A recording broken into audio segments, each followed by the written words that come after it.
Hello friends. तो आज हम लोग जो कि चल रहा है ऑर्गेनिक केमिस्ट्री, उसी में बात करेंगे क्लासिफिकेशन ऑफ ऑर्गेनिक कंपाउंड की। तो ऑर्गेनिक कंपाउंड किस किस तरीके से क्लासिफाई होता है वो हम पहले देखेंगे। तो classification, organic compound can be classified into following groups. कैसा? ऑर्गेनिक कंपाउंड या तो चेन वाला होगा, सिर्फ चेन वाला सीधा सीधा, या तो साइक्लिक होगा, मतलब वही जो कार्बन जुड़ जुड़ के एक साइकिल बना लेंगे या एक रिंग बना लेंगे। इसी साइक्लिक को ओपन चेन भी बोलते हैं, एलिफैटिक भी बोलते हैं। ए साइक्लिक नहीं है ये मतलब साइक्लिक नहीं लिखा है, ये ए साइक्लिक लिखा है। ए साइक्लिक या ओपन चेन या एलिफैटिक है ना, open chain compound, aliphatic compound. Cyclic closed chain या फिर रिंग चेन कंपाउंड इसको बोलते हैं। तो क्यों बोलते हैं साइक्लिक? साइक्लिक का मतलब होता है कार्बन मिलके ऐसा बना लेने का। अरे बात समझ आ रही है? ऐसा कुछ कर लेने का, साइकिल टाइप का बना लेने का या रिंग बना लेने का, इसलिए क्लोज चेन साइक्लिक कंपाउंड ऐसा बोल रहे हैं, है ना। उसको क्या बोल रहा है? उसको ए साइक्लिक बोल रहे हैं, मतलब साइकिल नहीं हो, उसमें ओपन चेन है, खुली चेन है ना। एलिफैटिक कंपाउंड्स बोल रहे हैं। अरे बात समझ आ रही है? ठीक है। ये दो टाइप से डिवाइड किया। अब इस दो टाइप्स में भी ये जो ए साइक्लिक है ये या तो सैचुरेटेड होगा या अनसैचुरेटेड होगा। सैचुरेटेड का मतलब अगर उसके 4 बॉन्ड है कार्बन के, चारों अलग अलग जगह से ऑक्यूपाइड है, ठीक है। जैसे इधर से एक हाइड्रोजन से एक हाइड्रोजन, इधर से एक हाइड्रोजन से, इधर से एक कार्बन से, इधर से एक हाइड्रोजन से, इधर से एक हाइड्रोजन से, इधर से एक हाइड्रोजन से, इधर से, मतलब सिंगल बॉन्डेड है, पूरा सैचुरेटेड है, सब कुछ ऑक्यूपाइड है, बिजी ही बोल सकते हैं ना। अल्कीन्स में डबल बॉन्ड होता है, अनसैचुरेटेड है, मतलब एक बॉन्ड खाली है जो इधर पे बना दिया। अल्काइन्स में ट्रिपल बॉन्ड होता है। अरे बात समझ आ रही है? ठीक है। ये सैचुरेटेड अनसैचुरेटेड है। साइक्लिक जो होते हैं उसमें या तो एलिसाइक्लिक होता है या एरोमेटिक होता है। एलिसाइक्लिक का मतलब जिसमें क्या है, इसका डबल बॉन्ड का जो क्या बोलेंगे वो नहीं है, अल्टरनेटिव डबल बॉन्ड्स नहीं है। अल्टरनेटिव डबल बॉन्ड जिसमें नहीं है, जैसे वो डबल बॉन्ड है ही नहीं, जैसे कि एलिहेक्सेन, यहाँ कार्बन, यहाँ कार्बन, यहाँ कार्बन, यहाँ कार्बन, यहाँ कार्बन, यहाँ कार्बन, हेक्सेन, ठीक है ये। अब एरोमेटिक का मतलब होता है अल्टरनेटिव डबल बॉन्ड्स होंगे। हकल रूल को फॉलो कर रहा हो जो कंपाउंड, वो एरोमेटिक है, वो आगे देखेंगे हम। पर अभी हम ये देख लेते हैं होमोसाइक्लिक कंपाउंड या फिर हेटेरोसाइक्लिक कंपाउंड। होमोसाइक्लिक कंपाउंड हो जाते हैं बेंजीन। होमोसाइक्लिक मतलब कार्बन और हाइड्रोजन से ही मिलके बना हुआ है, तो ये आ जाता है बेंजीन।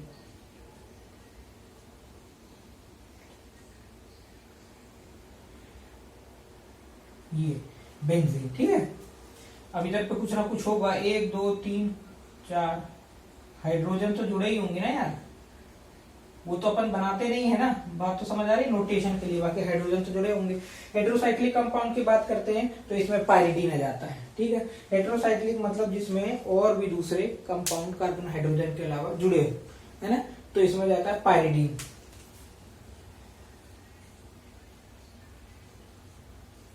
पायरिडीन, अरे बात समझ आ रही है? ये हो गया पायरिडीन, ऐसे करके बन जाता है, ऐसे करके हमारे डिवाइड होते हैं। तो जो सैचुरेटेड होता है उसमें एग्जांपल्स लिख दिए हैं। पहली होमोलोगस सीरीज, अगर आप लोग नहीं जानते तो भी देख लेते हैं, अभी देख लेंगे। मीथेन पहला मेंबर, इथेन 2 कार्बन कंटेनिंग दूसरा मेंबर, प्रोपेन 3 कार्बन कंटेनिंग तीसरा member, butane, pentane, hexane, heptane, octane, नोनेन, decane, ठीक है। अल्कीन्स जो है, क्योंकि उसमें डबल बॉन्ड आ गया तो 2 कार्बन चाहिए, तो इस कारण से ये जो है मीथीन से नहीं चालू होगा, ये कहां से चालू होगा? इथीन से। अल्काइन कहां से? इसमें 2 कार्बन मिल जाएंगे हमको, तो ये इथाइन बोलेंगे इसको। ये होगा यहां से चालू, ethyne, propyne, butyne, pentyne, hexyne, heptyne, octyne, nonyne, decyne, इनके अलग अलग नेम्स भी होते हैं। इथाइन को जैसे कि हम एसिटाइलिन भी बोलते हैं। तो इस तरीके से हमने क्लासीफाई करा ऑर्गेनिक कंपाउंड को। आगे हम देखते हैं। तो अब हम एलिसाइक्लिक कंपाउंड्स मतलब सारे एग्जांपल्स देख रहे हैं। तो ये जो है जनरली ये एक हमने बना दिए, खूब सारे एग्जांपल बनाए हैं। ये ब्यूटेन है, ठीक है, ब्यूटेन है। तो ये ब्यूटेन है, तो ये देखिए ब्यूटेन का स्ट्रक्चर 1 2 3 4 कार्बन कंटेनिंग ब्यूटेन होता है। इस नोटेशन में जनरली आप ध्यान रखिएगा, ये जो लाइन वाले नोटेशंस होते हैं इसको हम क्या समझे, कई बार अपन ऐसे से बना देते हैं ना, ऐसे से कुछ भी, तो इसका मतलब क्या? हर जो छोड़ है, जो हर एंडिंग है वो CH3 सिग्निफाई करेगी और जो बीच में फंसा है वो CH2 सिग्निफाई करेगा। अगर बीच में अगर ऐसी लाइन निकल जाए तो ये एक साइड चेन हो गई जिसका छोड़ फिर से CH3 सिग्निफाई कर रहा है। अगर डबल बॉन्ड हो है तो ये कीटोन कर रहा है, इस तरीके से होगा। अरे बात समझ आ रही है? तो ऐसे ऐसे करके मतलब हमको समझ जाना है कि उधर पे क्या लगा है। तो ये ब्यूटेन है, अगर हम इसको नॉर्मल लिखे तो ऐसा लिखाएगा, और ज्यादा खोले तो ये ऐसा लिखाएगा, एक CH3 CH2 CH2 CH3। ठीक है, ये नॉर्मल ब्यूटेन हो गया। अब ये है आपका आइसोब्यूटेन। क्यों? बीच में से लाइन निकल गई, ऊपर चली गई, 4 कार्बन कंटेनिंग है, ये आइसो हो गया। इसके अलावा अगर नियो होता तो नियो में ये जो साइड चेन एक निकली, एक और निकल जाती, मतलब अगर ऐसा कुछ हो जाता तो नियो हो जाता। ठीक है ना? तो ये अभी तो क्या है, अभी तो अपना आइसोब्यूटेन है। इसके अलावा जाता है एन ब्यूटेनॉल। एन ब्यूटेनॉल ये नॉर्मल ब्यूटेन जैसा था वैसा ही वो भी है, बीच बीच आगे OH लग गया तो नॉर्मल ब्यूटेनॉल हो गया। ठीक है, इसके बाद ये देख लीजिए 2,4-डाइमिथिल पेंट-1-ईन। इसका स्ट्रक्चर ऐसा है 2,4-डाइमिथिल पेंट-1-ईन। 2,4-डाइमिथिल पेंट-1-ईन का मतलब 2 और 4 सेकेंड और 4 पोजीशन पे डाइमिथिल और पेंट-1-ईन है ना, 5 कार्बन कंटेनिंग चीज है और पेंट-1-ईन इसका आ रहा है 1 2 3 4 5 1 2 3 4। अच्छा कुछ गड़बड़ हो गया स्ट्रक्चर में, रुक जाइए बना देता हूँ। CH3 CH3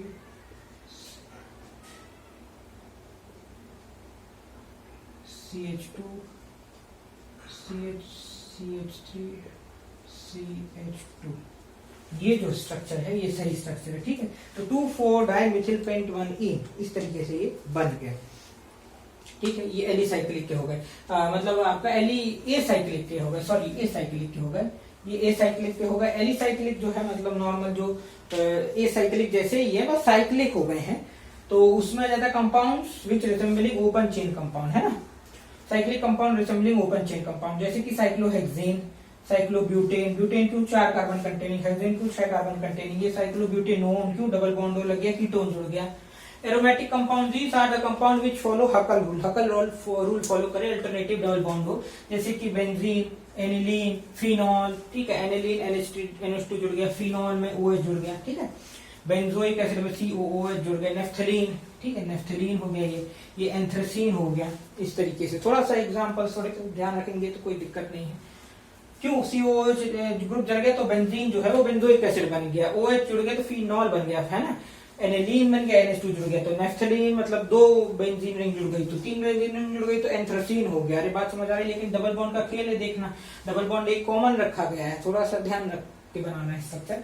heterocyclic compound, heterocyclic compound क्या, मेड अप ऑफ 2 और मोर देन 2 एटम, 2 या 2 से ज्यादा एटम से मिलके बने हुए कंपाउंड को हेटेरोसाइक्लिक कंपाउंड बोल रहे हैं हम। साइक्लिक स्ट्रक्चर हैं जो, तो जैसे टेट्राहाइड्रोफ्यूरॉन, पायरोलिडीन। इडीन क्यों लगाया? क्योंकि इसमें कोई भी डबल बॉन्ड नहीं है। पाइपेरिडीन, पाइप क्यों लगाया? क्योंकि कोई डबल बॉन्ड नहीं। हेटेरोकेमिस्ट्री में हम देखेंगे पायरिडीन का स्ट्रक्चर है लेकिन इसमें कोई भी डबल बॉन्ड नहीं तो पाइपेरिडीन हो गया। ऑक्सीरेन, 1,4-डाइऑक्सेन। एरोमेटिक की बात करते हैं, एरोमेटिक में जाता फ्यूरान, पायरोल, थियोफीन, पायरिडीन, क्विनोलिन। अरे बात समझ आ रही है? इस तरीके से जो है हमारे स्ट्रक्चर्स हो गए, एग्जांपल्स ले लिया हमने। तो अब कुछ कॉमन फंक्शनल ग्रुप्स देख लेते हैं और होमोलोगसिटीज के बारे में जान लेते हैं। थोड़ा थोड़ा करते चलेंगे मजे में, कोई दिक्कत नहीं। हेलाइट्स हम लोग जानते हैं, क्लोराइड, ब्रोमीन, आयोडीन, ये सब है ना। ये अगर जुड़ जाता है तो अपन जैसे कि कोई भी बोलेंगे इथिल क्लोराइड, मिथिल क्लोराइड ऐसे बोलते हैं ना, तो मतलब क्लोराइड जुड़ गया, ब्रोमाइड जुड़ गया, हेलाइड है ना। हेलाइड में ये जो अगर क्लोराइड है तो Cl है तो क्लोराइड, Br है तो ब्रोमाइड, ऐसे करके। कार्बोक्सिलिक एसिड यदि COOH जुड़ गया है ना तो कार्बोक्सिलिक एसिड बोल देंगे हम, ये बेंजोइक एसिड फलाना ये सब बोल सकते हैं। कीटोन्स की बात करते हैं तो C डबल बॉन्ड हो, है ना। तो अब इधर पे भी CH3 जुड़ा रहेगा, इधर पे भी, या तो इधर पे भी कोई ना कोई R जुड़ा रहेगा, अल्किल ग्रुप, आगे चेन बढ़ सकती है। इधर पे भी बीचों बीच जो रहेगा वो कीटोन्स हो गया। इसके बाद बात करते हैं अल्डिहाइड, है ना। तो अल्डिहाइड में एंड में या तो COH होगा, ये अल्डिहाइड ही होगा, ठीक है। उसके बाद ROR की बात करते हैं, ईथर। तो ROR जो है ईथर, R में मतलब यहां पर भी चेन बढ़ सकती है, यहां पर भी चेन बढ़ सकती है। अब ये R का मतलब अल्किल ग्रुप, CH3 भी हो सकता है, CH3 CH2 कुछ भी हो सकता है। जो भी कार्बन से मिलकर जो चेन बनेगी वो R। ओलिफिन्स या alkenes, C double bond C बोल रहे हैं, है ना। एसिड हैलाइड की बात करें तो एसिड हैलाइड मतलब सी डबल बॉन्ड हो एक्स एक्स, मतलब ये क्लोराइड ब्रोमाइड यदि है तो उसको एसिड हैलाइड बोलेंगे। एसिटाइलिन्स मतलब हो जाता है आपका ये सी ट्रिपल बॉन्ड सी, अगर कोई भी है तो एसिटाइलिन्स हो गए, वो पूरी चीज ही एसिटाइलिन हो गई। अब अल्कोहल्स की बात करते हैं। अल्कोहल्स मतलब OH जहां लग जाए अल्कोहल्स, अमीन NH2, सल्फोनिक एसिड SO3H और अमाइड CONH2। अरे बात समझ आ रही। इस तरह के कॉमन फंक्शनल ग्रुप जो हम यूज करेंगे।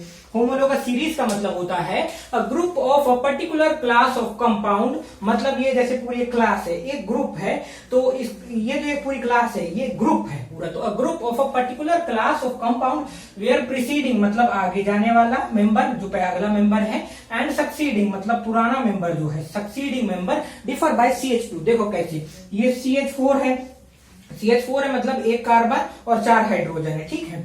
तो मतलब एक कार्बन है, तो क्या बोल रहा है, एक कार्बन है, ठीक है, और क्या बोल रहा है, 4 हाइड्रोजन है। अरे बात समझ आ रही है। इधर पे कितना है, इधर पे है 6 हाइड्रोजन, ठीक है, और कितने कार्बन है, 2 कार्बन। अगर इसको इससे माइनस करोगे तो कितना आ जा रहा है, 6 में से 4 गया तो आ जा रहा है H2, और 2 कार्बन में से 1 गया तो आ जा रहा है C, मतलब CH2 से अगर डिफर करता है तो उसको होमोलोगस सीरीज बोलते हैं। पूरी सीरीज में तुम प्रीसीडिंग को जब भी माइनस करोगे तो CH2 जो है वही निकल के आएगा।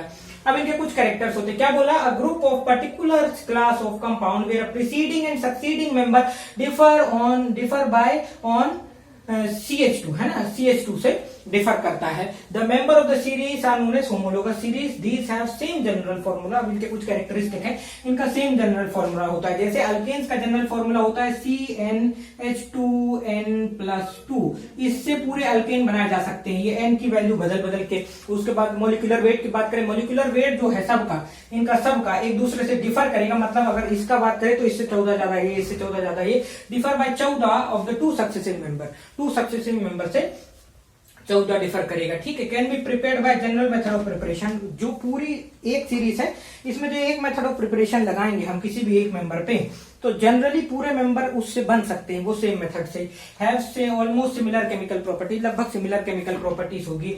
और show regular gradation in physical properties, तो फिजिकल प्रॉपर्टीज में भी धीरे धीरे करके बढ़ोतरी वाला काम करेंगे, जैसे melting point, boiling point, density. अरे बात समझ आ रही है। इस तरीके से होमोलोगस सीरीज होती है। ये हो गया आपका इसके ये क्या CnH2n+2, ये है अल्केन्स का जो आपका फॉर्मूला है। इसके बाद अल्केन्स का कैसा होगा, CnH2n+1। अरे ठीक है, अगर मान के चलो हम ये करते हैं C2, तो C2H2 into n मतलब H4+1 H5 हो गया, ठीक है। तो ये कर देते CH2 डबल बॉन्ड। तो ये तो मेरे को लगता है गलत फॉर्मूला हो रहा है। CnH2n जो है यही अल्कीन्स का फॉर्मूला है, CnH2n, तो CnH2n से ये निकल आएगा, ठीक है। अब इसके बाद बात करते हैं अल्काइंस की, तो अल्काइंस का हो जाता है CnH2n-1, ऐसा है शायद, है ना। तो अगर देख लेते हैं -1 की बात हो रही है, तो अगर -1 कर देंगे, एक इधर से हटा दिया, फॉर्मूला जो है कुछ गड़बड़ा रहा है क्या, CnH2n-2, तो CnH2n-2 की बात करते हैं, तो अगर ये हटा देते हैं तो ये ट्रिपल बॉन्ड आ जाता है, तो CnH2n-2, इससे आपका जो अल्काइंस निकल आएगा। इस तरह से जनरल कॉमन फॉर्मूला होता है। तो हम होमोलोगस सीरीज में आ गए, common functional group, homologous series. अब हम आगे बात कर लेते हैं। तो नॉमेनक्लेचर ऑर्गेनिक कंपाउंड का हम लोग चालू करते हैं। यहां से चालू हो जाता है हमारा कार्यक्रम। IUPAC international union of pure and applied chemistry nomenclature देता है। तो इसमें क्या क्या होता है नोमेनक्लेचर में, बेसिकली जो हम पूरा एक स्ट्रक्चर देखेंगे, जो कार्बन का पूरा स्केलेटन देखेंगे, जैसे CH3 CH2 CH2 CH3, कोई भी चीज ऐसे देखेंगे, उसमें क्या क्या होता है। उसमें सबसे पहले होता है रूट वर्ड, ठीक है। रूट वर्ड मतलब कितने कार्बन से मिलके ये बना। प्रीफिक्स होता है, प्रीफिक्स मतलब जो आगे लगाएंगे, जो हम नाम के आगे, प्राइमरी भी हो सकता है, सेकेंडरी भी हो सकता है, प्राइमरी फिर सेकेंडरी। सफिक्स, सफिक्स में भी प्राइमरी भी हो सकता है, सेकेंडरी जो हम नाम के पीछे लगाएंगे। नामकरण कर रहे हैं, कुल मिला के ये बोलेंगे। तो वर्ड रूट की बात करते हैं। वर्ड रूट मतलब सिग्निफाइज बेसिक कार्बन स्केलेटन। लेकिन एक बात बताओ, C1 मतलब मीथेन, CH3 CH4 जो बोलते हैं मीथेन, मीथेन कहां से 1 सिग्निफाई कर रहा है। ये कॉमन नेम्स रखे गए C1 से C4 तक। तो C1 मतलब मिथ, C2 मतलब एथ, C3 मतलब प्रोप, C4 मतलब ब्यूट। उसके बाद C5 से जो है हमारा नंबर रूट्स चालू हो जाते हैं। पेंट मतलब 5, 6 मतलब हेक्स, हेप्ट मतलब 7, ऑक्ट मतलब 8, नॉन मतलब 9, 10 मतलब डेकेन, C11 मतलब अनडेक, C12 मतलब डोडेक। ठीक है, इस तरीके से वर्ड रूट चालू हो जाता है। तो समझ गए हम, है ना। तो मतलब मिथ, और इसमें लगा देंगे हम अगर सफिक्स तो एन। सफिक्स अगर मान के चलो हम एल्केन की बात करते हो, सफिक्स एन लगा। मिथ अगर हम इसमें इन डबल बॉन्ड वाला लगाए तो मिथ इन, मिथ आइन नहीं, मिथ आइन नहीं होगा, मिथ इन भी नहीं होगा, ध्यान रखना, क्योंकि मिथ इन और मिथ आइन जो होगा उसमें 2 कार्बन चाहिए और मिथ में तो एक ही कार्बन होता है। तो इथ इन, इथ आइन ऐसा होगा। ठीक है, ये हो गया वर्ड रूट। अब ये तो चलो ठीक है, अब नाम के आगे भी कुछ लगाएंगे, श्री, श्रीमान करके, तो प्रीफिक्स होगा। तो ये प्राइमरी प्रीफिक्स होता है, सेकेंडरी प्रीफिक्स होता है। प्राइमरी प्रीफिक्स जनरली जो है साइक्लिक नेचर कंपाउंड का यदि है तो उसी में यूज किया जाता है, जैसे कि साइक्लो हेक्स, साइक और सफिक्स लगा एन तो क्या बन गया, साइक्लोहेक्सेन। अरे बात समझ आ रही है, साइक्लोहेक्सेन बन गया।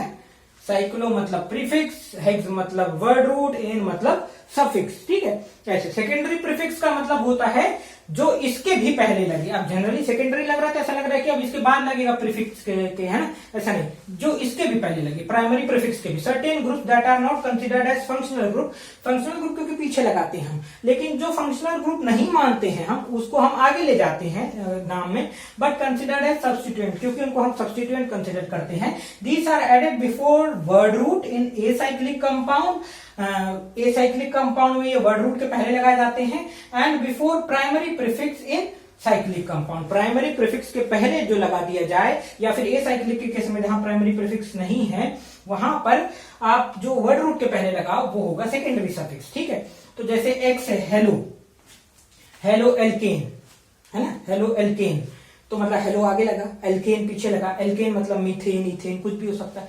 नाइट्रो, एनो मतलब nitroso, N double bond N मतलब डाइअजो, ओ आर, आर में CH3 CH2 कुछ भी हो सकता है। अल्कोक्सी, आर मतलब अल्किल ग्रुप में कुछ भी हो सकता है। CH3 CH2 CH3 CH2 CH2 CH3 CH2 CO CH3।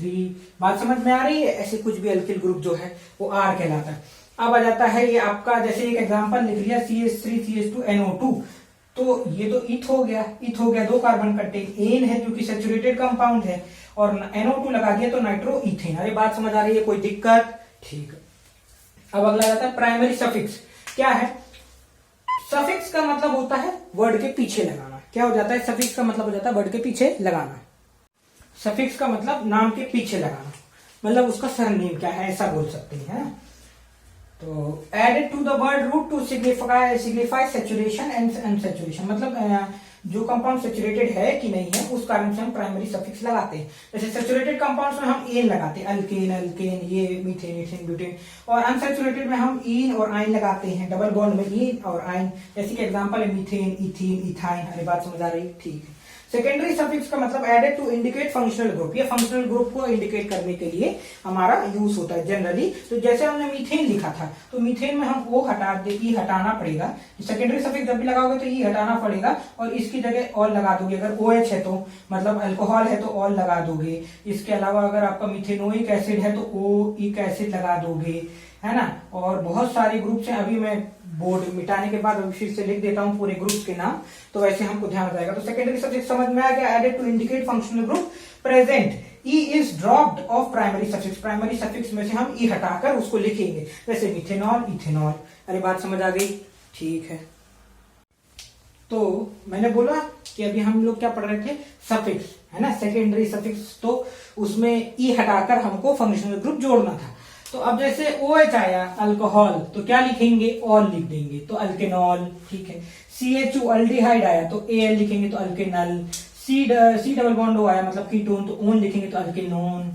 अल्केनोन मतलब मीथेनोन, इथेनोन, ऐसा है ना। जो भी अल्काइल ग्रुप होगा उसको जोड़कर बाकी वो जोड़ देंगे। COOH में ओइक एसिड आया तो अल्केनोइक एसिड। COX में आ जाएगा ऑयल हेलाइड, तो अल्केनोइल हेलाइड मतलब मिथेनॉइल, इथेनॉइल, हेलाइड, हेलाइड मतलब क्लोराइड, फ्लोराइड, ब्रोमाइड। CONH2 में अमाइड बोलते हैं हम, है ना इसको, CONH2 को तो अल्किल अमाइड। COOR को हम क्या बोलते हैं, हम इसको बोलते हैं, क्या बोलते हैं हम इसको बोलते हैं अल्किल, और बीच में जो हमारा अल्किन जो भी वर्ड रूट होगा और OH लगाएंगे तो अल्किल, अल्किनोएट, है ना। इसके बाद COO2O जो है मतलब एनहाइड्राइड, एक्चुअली में इधर से एक H2O निकला होगा। अगर हम देखें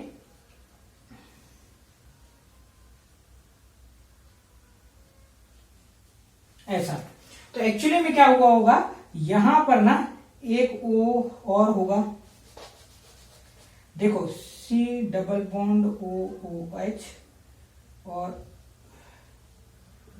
ऐसा होगा ये एक्चुअली में ग्रुप, जब एनहाइड्राइड बनता है तो OH और O हटके ऐसा बन जाता है, जिस कारण से एक वाटर मॉलिक्यूल निकल गया HOH, तो इसको एनहाइड्राइड बोलते हैं। तो acid anhydride, oic anhydride, acid anhydride बोलते हैं इसको, जिसमें सफिक्स हम ओइक एनहाइड्राइड लगाते हैं, जैसे कि अल्केनोइक एनहाइड्राइड, ठीक है। CN को हम नाइट्राइल बोलते हैं, अल्किल नाइट्राइड। SH को हम थायोल बोलते हैं, अल्केन थायोल। NH2 को अमीन बोलते हैं, अल्केन अमीन। अरे बात समझ आ रही है?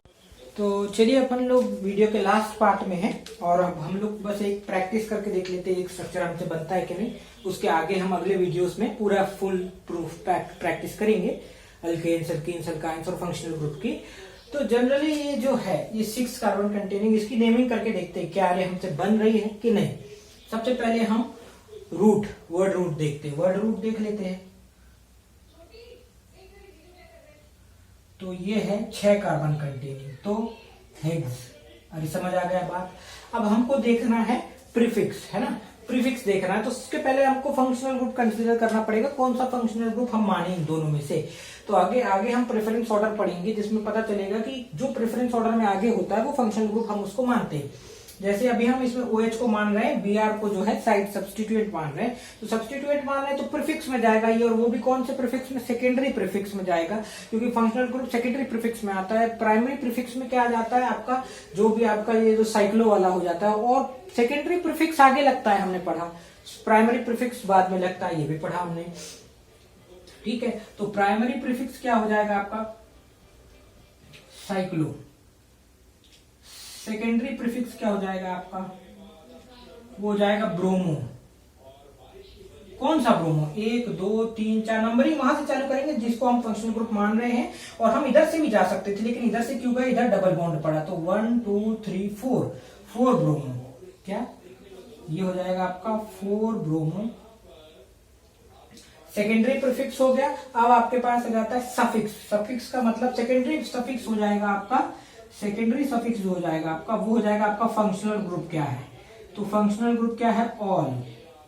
ऑल है, वन ऑल है, पहली पोजीशन पे है ना, वन ऑल, ठीक है। अब आ जाएगा आपका प्राइमरी सफिक्स। प्राइमरी सफिक्स क्या हो जाता है कि सैचुरेटेड अनसैचुरेटेड बताना होता है। तो प्राइमरी सफिक्स क्या हो जाएगा आपका, प्राइमरी सफिक्स की बात करें तो ये हो जाएगा 2 इन, क्यों डबल बॉन्ड है। अब हम क्या अब जमाने की कोशिश करें, सेकेंडरी प्रीफिक्स को हम पहले लिखते थे तो 4 ब्रोमो, फिर हम प्राइमरी प्रीफिक्स को लिखते थे तो साइक्लो, फिर हम क्या लिखते थे, फिर हम वर्ड रूट लिखते थे तो हेक्स। उसके बाद हम क्या लिखते हैं, सेकेंडरी सफिक्स लिखते हैं, तो सेकेंडरी सफिक्स रहता 1 ऑल। फिर हम क्या लिखते हैं, प्राइमरी नहीं सॉरी, हम पहले इधर पे केस ऐसा नहीं है, इधर पे सफिक्स केस में तो प्राइमरी सफिक्स ही आएगा 2 इन, सिर्फ प्रीफिक्स के केस में वैसा था, और ये 1 ऑल। अरे बात समझ आ रही है, ये हमको समझ आ गया, ऐसा इसका नाम है। कोई दिक्कत, तो मेरे को लगता है कि आप लोगों को समझ में आया होगा। अब अगले वीडियो से हम डिटेल करेंगे। Thank you for watching this video, और please like and share and subscribe. अगले वीडियो में हम इसकी आगे प्रैक्टिस करेंगे। Thank you.